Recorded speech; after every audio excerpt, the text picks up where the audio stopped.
products, we would go to the product section.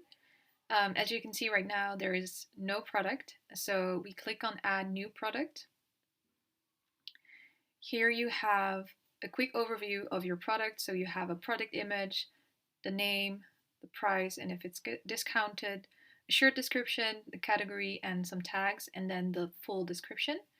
I always start with uploading a product image. Preferably, you always upload multiple images because the customers likes to see your art in different settings. So it's best to kind of try to use mock-ups as I will do here, and then use multiple of them. So I would say between 3 and 5 would be a nice number of pictures. So this is a tawakkul illustration, and the price is $35. It's always in dollars.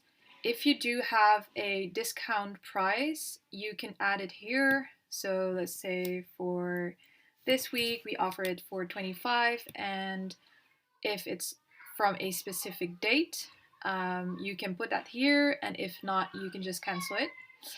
So description, so you have two different descriptions, a short description and a long description. Short description is basically the first thing that the customer sees, and it should be an eye-catching piece.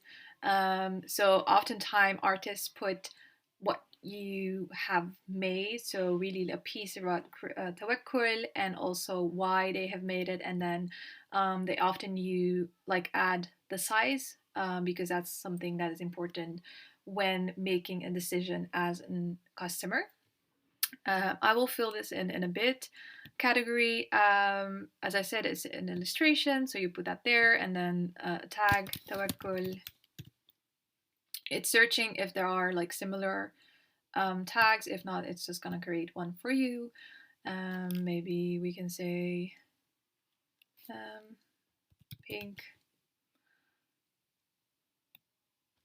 baby girl.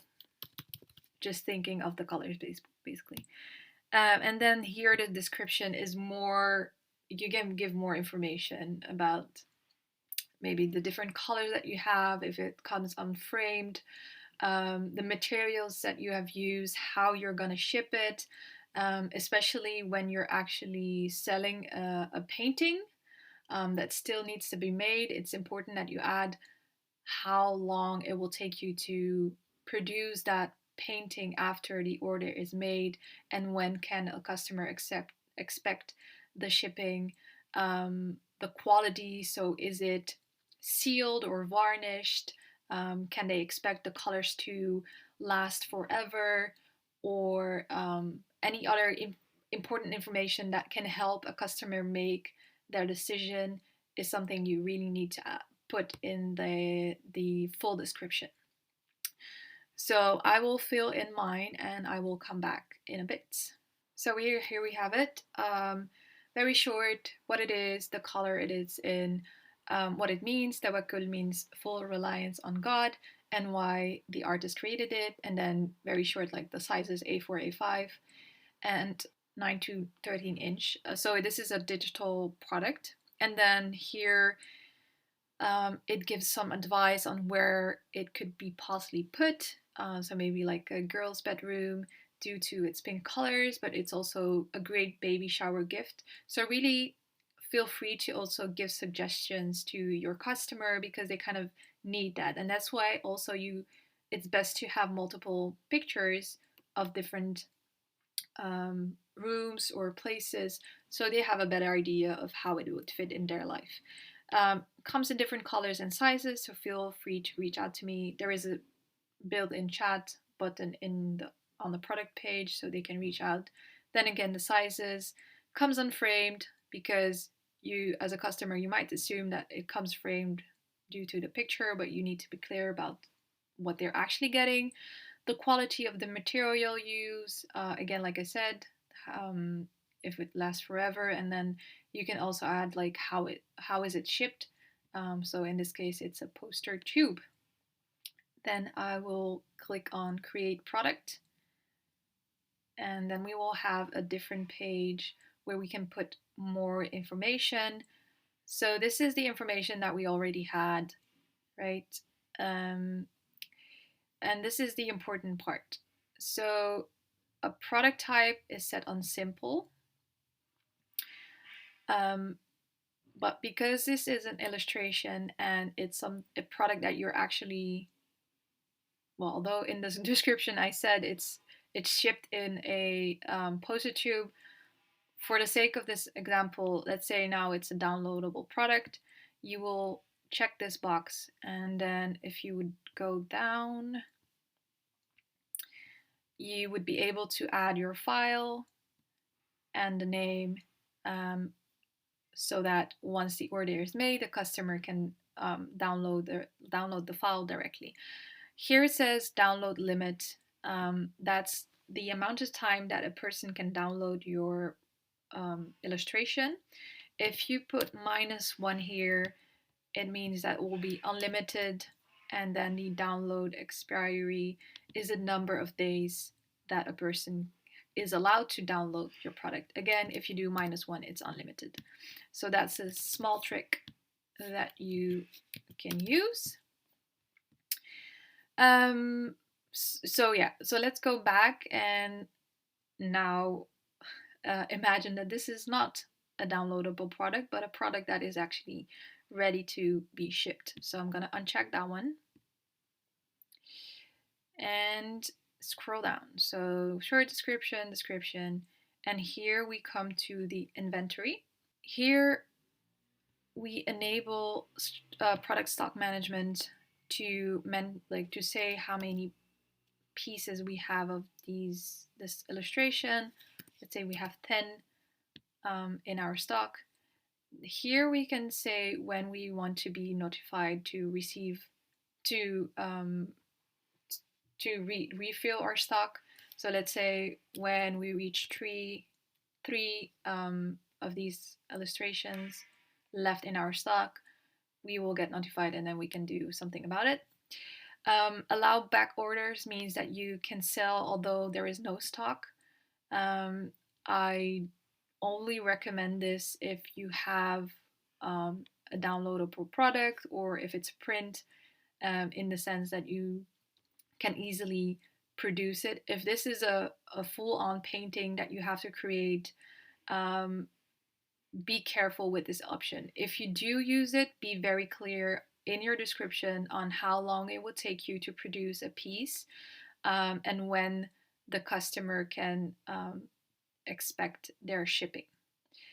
And then, well, this speaks for itself. Allow only one quantity of this product to be bought in a single order.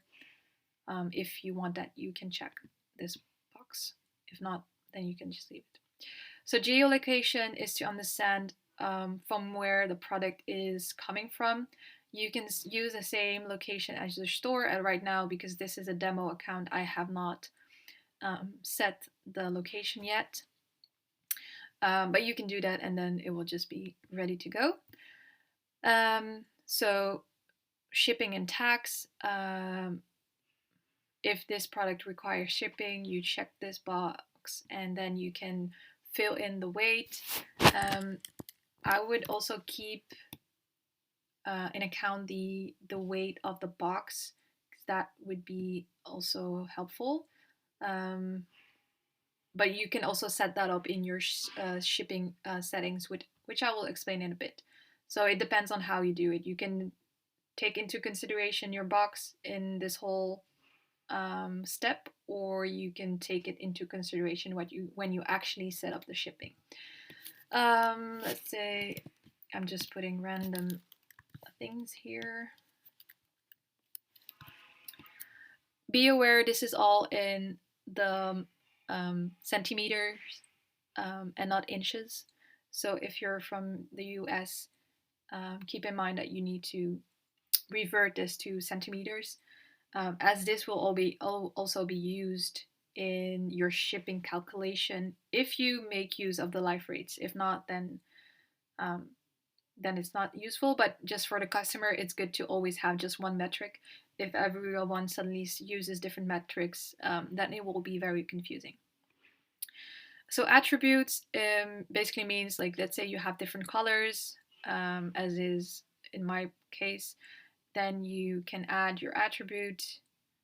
So you can add your colors here, and it will be visible on your product page. If you have attributes, so different variations of your product with different prices, then I recommend you to watch a specific video around that, which is also on the FAQ page. Yeah, so that's you can save it then.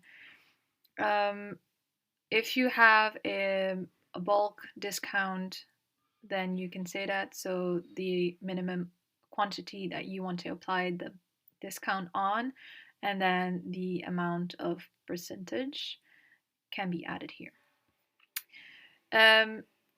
All right, so as I mentioned in the beginning, every store has its own policy, return policy, and warranty policy. If you want to override that for a specific product, you need to check this box. You can then give it a specific name. You can mention like the type of warranty. So is there a warranty, or is there not a warranty? Is the warranty included, or is a warranty as an add-on?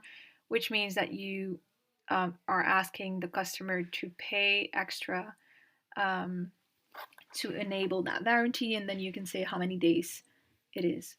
If you don't want that, you can just press on this trash bin or trash can, and it will be gone.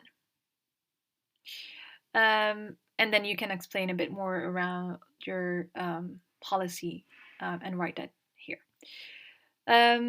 So here we arrive to the last, at the last tab. You always put your product on visible. If you want to send a quick note to your customer once the order is made, you can do that here. And as you can see, the product status is on pending review. And we basically do this as an admin of Saffirah to make sure that the product's description are clear, that the needed information for the customer is there. Like I said, like around the shipping and the materials and the quality, and also oftentimes we also look at the images that you add. So if they're low quality, or also possible if you have an illustration and we notice that it would be easy to copy by other people, we will, for example, advise you to use watermarks. So that is why we have this in between review step. It's really to make sure that your product is just complete and will stand out when a customer clicks on it. So then you can go ahead and save the product. Always make sure that you enable product reviews so people can actually leave reviews on your product. If you don't want that, obviously you can uncheck. But yeah, those are the steps. Save the product, and I will get a notification, and we will then review the product for you. All right, see you on the next one.